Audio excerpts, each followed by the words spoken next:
Hello అండి, అందరికీ నమస్కారం. అధికారం పోయింది, దారుణమైన ఓటమి. మళ్ళీ అధికారం వస్తో రాదు తెలవని పరిస్థితి. అధికారం రాకపోతే ఆస్తుల పరిస్థితి ఏంది, పార్టీ పరిస్థితి ఏంది, రాజకీయ భవిష్యత్తు పరిస్థితి ఏంది, ఒక ఏదో తెలియని ఒక లోటు, జైలుకి వెళ్తామేమో అనేటువంటి ఒక భయం.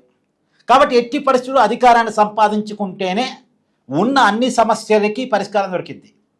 అధికారం సంపాదించుకోవాలి. ఎలా సాధ్యమయ్యే పరిస్థితి కనపడటం లేదు. కూటమి కలుసున్నంత కాలం తిరిగి అధికారం వచ్చే పరిస్థితి లేదు. తనకి పట్టున్నటువంటి రాయలసీమలో కూడా మొన్నటి ఎన్నికల్లో దారుణమైన ఓటమి. సొంత కడప జిల్లాలో 10 ఎమ్మెల్యే సీట్లు ఉంటే కేవలం 3 సీట్లకే వైసీపీ పరిమితం అయిపోయింది. పైగా కడప జడ్పీటీసీ ఉప ఎన్నికల్లో వైసీపీ డిపాజిట్ కోల్పోయిన పరిస్థితి. మొన్న కడప టౌన్లో 3 కార్పొరేటర్లు, 2 కార్పొరేటర్లు, ఒక సీనియర్ నాయకుడు టీడీపీ పార్టీలో జాయిన్ అయిన పరిస్థితి. సొంత జిల్లాలోనే పార్టీ బలహీనపడుతుంది.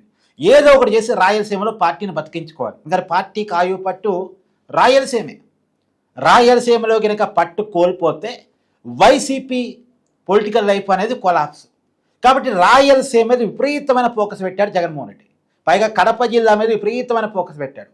అందుకనే రాయలసీమ ఎత్తిపోతల పథకం పేరుతోటి ఒక రాజకీయ యుద్ధాన్ని క్రియేట్ చేస్తున్నాడు. మొన్న సజ్జల రామకృష్ణారెడ్డి గారు సీమ వైసీపీ నాయకులతో పెట్టిన మీటింగ్కి ఇదే కారణం. జగన్మోహన్ రెడ్డి గారి కడప జిల్లా పర్యటనకి ఇదే కారణం. కడప మీద విపరీతమైన ఫోకస్, రాయలసీమ మీద విపరీతమైన ఫోకస్ చేస్తున్నారు. రాయలసీమలో 54 అసెంబ్లీ స్థానాలు ఉన్నాయి ఉమ్మడి జిల్లాల వారీగా. సో కాబట్టి వీటిని ఎట్టి పరిస్థితుల్లో మేజర్ స్థానాలు దక్కించుకోగలగాలి. అధికారం పక్కన పెడితే కనీసం గౌరవప్రదమైన స్థానాలు రావాలన్నా సరే రాయలసీమలో మాత్రమే ప్రధానంగా వైసీపీకి సాధ్యం. వైసీపీకి బలం ఉండేది అక్కడే. సో దూరమైన సామాజిక వర్గాన్ని దగ్గర చేసుకోవటం, మొత్తం రాయలసీమ బెల్ట్ మళ్ళీ వైసీపీని విస్తరింప చేయాలనేటువంటి ఒక ప్రయత్నం.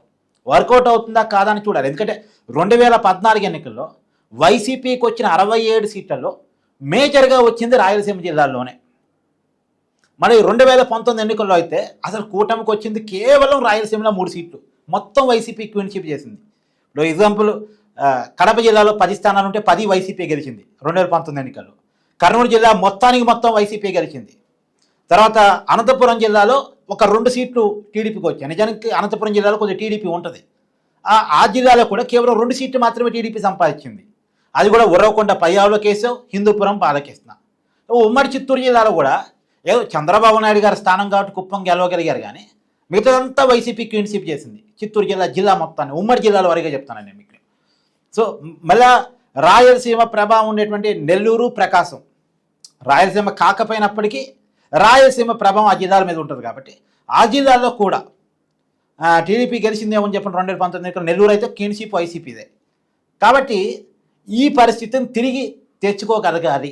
ఈ పరిస్థితి కాకపోయినా సరే పాత బలాన్ని తిరిగి తెచ్చుకోవాలి. అలా తెచ్చుకుంటేనే వైసీపీకి మళ్ళా గెలుపో లేకపోతే కనీసం గౌరవప్రదమైన స్థానాలు వస్తాయి.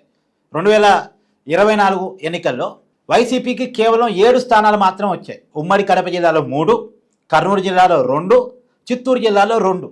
సో 54 స్థానాల్లో కేవలం వైసీపీ సాధించింది కేవలం 7 స్థానాలు మాత్రమే. కాబట్టి తన బలాన్ని తిరిగి తెచ్చుకోవడం కోసం విపరీతమైన ప్రయత్నం చేస్తున్నారు జగన్మోహన్ రెడ్డి.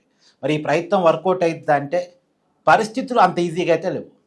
రాయలసీమ ఎత్తిపోతల పథకం అని జగన్మోహన్ రెడ్డి ఎంత గొడవ చేసినా రాయలసీమ ప్రజలకి నీరు ఇస్తుంది ఎవరన్నది గమనిస్తారుగా. చివరికి ఉద్యానవన పంటల పేరుతోటి చంద్రబాబు నాయుడు గారు 1,00,000 కోట్ల రూపాయలు ఖర్చు పెట్టి రైతులను అభివృద్ధి పదంలో తీసుకొస్తానన్నది రైతాంగం చూస్తుందిగా. సో ఒకవేళ బాబు గారి ప్లాన్ కనుక సక్సెస్ అయితే వైసీపీ పునాదులు కదిలించాలి అని అనుకుంటున్నారు వాళ్ళు, కూటమి వాళ్ళు. ఇంకా రాయలసీమలో వైసీపీకి బలం ఉంది, పునాది ఉంది, ఇంకా వాళ్ళకి గట్టి అభిమానం ఉంది అనేది కూటమికి ఒక ఐడియా ఉంది. అందుకనే రాయలసీమ మీద కూడా బాగా ఫోకస్ పెట్టారు. వీళ్ళు కూటమి అనుకున్నది కనుక సక్సెస్ అయితే రాయలసీమ కూడా వైసీపీకి ఇబ్బందికరమైన రాజకీయ పరిస్థితి వస్తుంది రాబోయే ఎన్నికల్లో కూడా. ఇక రాబోయే ఎన్నికల్లో రాయలసీమలో వైసీపీ పునాది దెబ్బతింది అంటే మేజర్గా మిగతా జిల్లాలు ఈస్ట్ వెస్ట్ కానీ, కృష్ణా గుంటూరు కానీ, లేదు ఉత్తరాంధ్రలో కానీ, ఉత్తరాంధ్రలో కూడా అరకు, పాడేరు, ఆ గిరిజన ఏరియాలో కొంత వైసీపీ ఉంది. ఆ ఏరియాల మీద మళ్ళీ పవన్ కళ్యాణ్ గారు దృష్టి పెట్టారు. చాలా సీరియస్గా ప్రయత్నం చేస్తున్నారు. సో వైసీపీ పునాదులు కనుక కదిలించగలిగితే వైసీపీ చాలా ఇబ్బంది. కాబట్టి తన పునాదిని కాపాడుకునే దానికోసం తీవ్రమైన ప్రయత్నం చేస్తున్నారు జగన్మోహన్ రెడ్డి. మరి జగన్మోహన్ రెడ్డి గారు చేస్తున్న ఈ ప్రయత్నం, ఈ పోరాటం ఎంతవరకు సఫలీకృతం కాగలడు అనేది మాత్రం చూడాలి. మీ అభిప్రాయాన్ని కూడా కామెంట్ చేయండి. Thank you.